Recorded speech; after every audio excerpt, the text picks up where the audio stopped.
Vamos agora ver o princípio da superposição de efeitos. Se o circuito for linear, nós sabemos que a resposta desse sistema, quando excitado por várias fontes simultaneamente, pode ser substituída pela soma das respostas quando cada uma dessas fontes atuam isoladamente no circuito. Então, essa resposta aqui das fontes conjuntas pode ser determinada através da soma das respostas isoladas. É isso que nós vamos utilizar no princípio da superposição.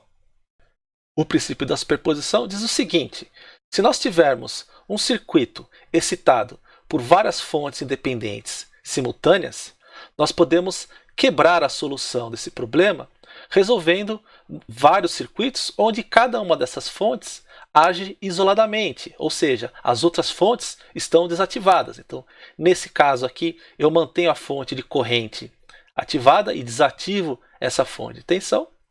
Depois, eu resolvo o mesmo circuito desativando essa fonte de corrente e mantendo essa fonte de tensão ativada. Então, a resposta nesse exemplo, que seria o valor de I, será a composição, a soma dessa corrente quando apenas há essa fonte ativada, mais essa corrente quando apenas há essa fonte ativada. Então, I é igual a I1 mais I2.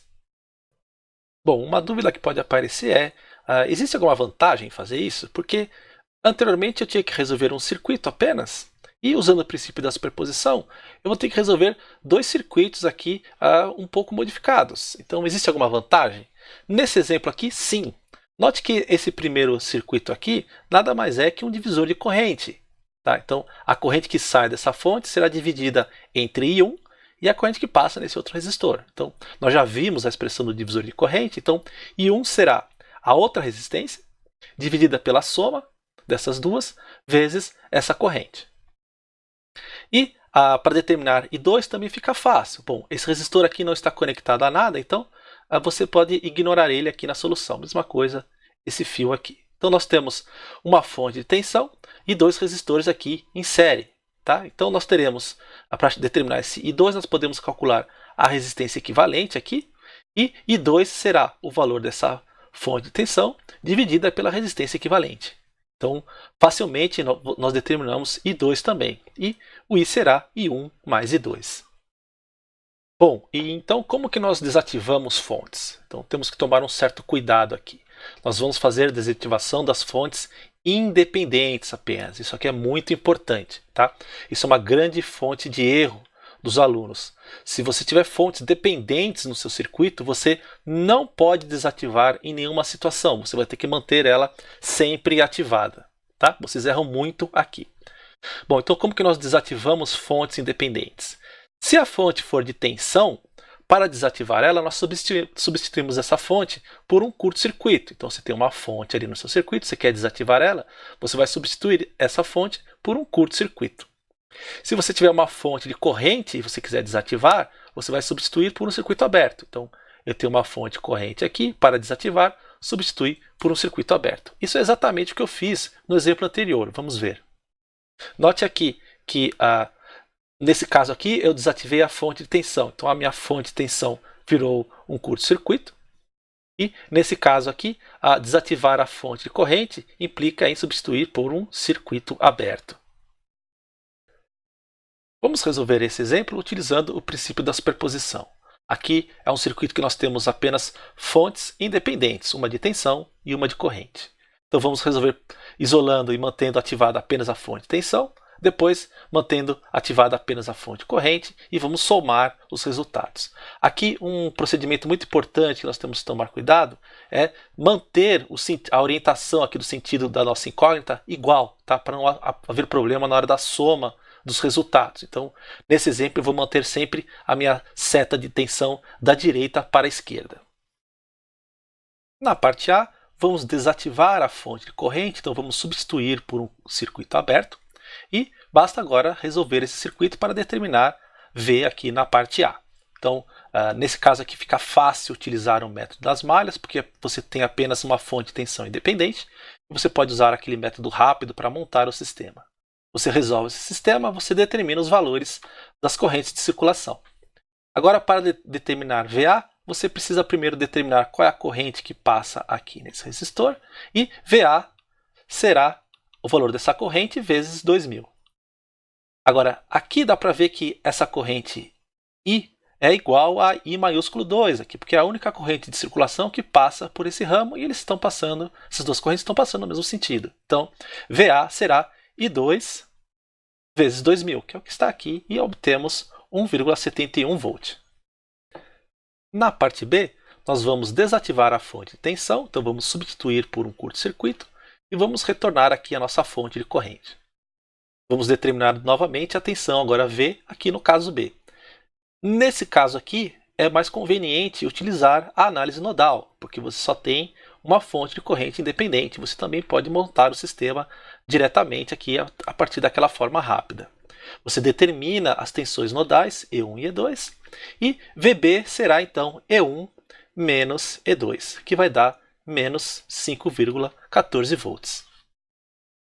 Resta agora apenas somar as respostas. Nós já resolvemos esse circuito isolando cada uma das fontes dependentes, no caso aqui apenas duas. Então a solução do problema será VA mais VB, que dá menos 3,46 volts.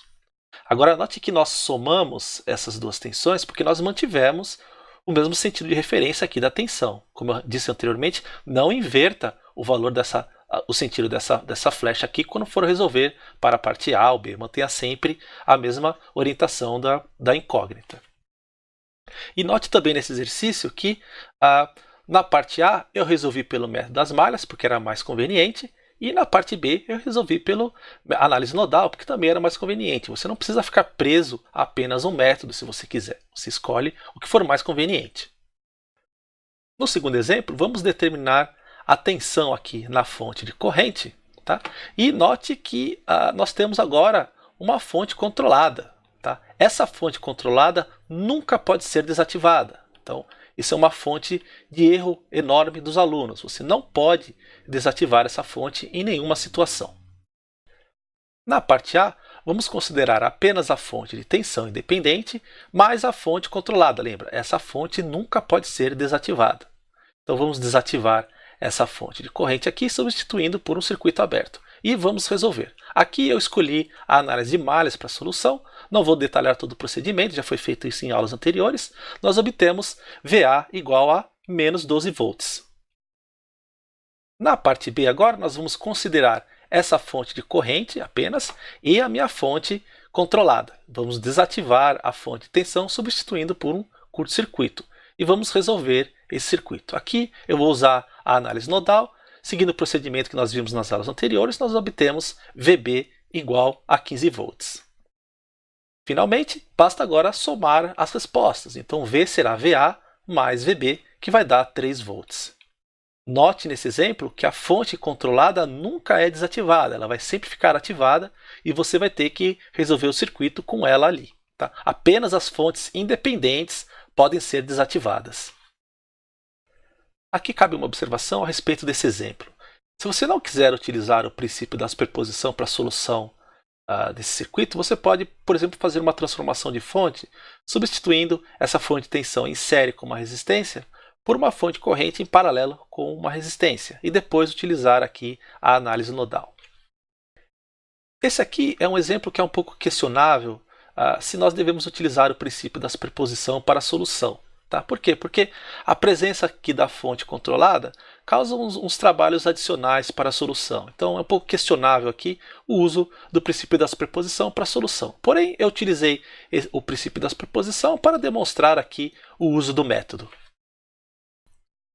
Nesse terceiro exemplo aqui, vamos considerar o mesmo circuito do exercício anterior, porém com as fontes independentes modificadas. Eu mudei o valor dessa fonte de tensão e o valor dessa fonte de corrente. Tá? Então agora eu quero saber quanto que vale V. Esse é um exemplo que nós vamos utilizar o princípio da superposição com a propriedade da proporcionalidade entre excitação e resposta.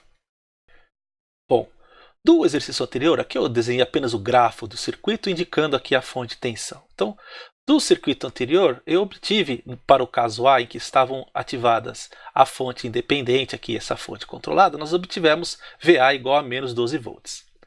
Agora note que nesse novo circuito a tensão é 12 volts. Então, observando a proporção aqui, se 6 foi para 12, então a tensão que era menos 12 vai ser multiplicada por 2, então teremos menos 24 volts. Note que não é necessário resolver o circuito. Por quê? Porque eu já resolvi e aqui eu estou usando o princípio da proporcionalidade entre excitação e resposta. Então, V na parte A será agora menos 24 volts. Agora, isolando só essa segunda fonte aqui, nós obtivemos anteriormente VB 15 volts. E note que agora minha fonte de corrente está sendo dividida por 5. Era 5 mA e agora foi para 1. Então, essa tensão aqui deve ser também dividida por 5 e agora vale 3 volts. Então, a nova tensão total será VA mais VB, será menos 24 mais 3, que é igual a menos 21 volts. Então, note que não foi necessário resolver todo o circuito novamente. Aqui é importante destacar alguns pontos. Primeiro, note que essa fonte foi multiplicada por 2 e essa fonte aqui foi dividida por 5. Então, não é o mesmo fator de proporcionalidade que deve ser aplicada à parte A e parte B. Se nesse enunciado aqui todas as fontes fossem, por exemplo, multiplicadas por 3, tá? Se aqui fosse vezes 3, isso aqui vezes 3, então bastaria pegar esse resultado aqui e multiplicar por 3. Tá?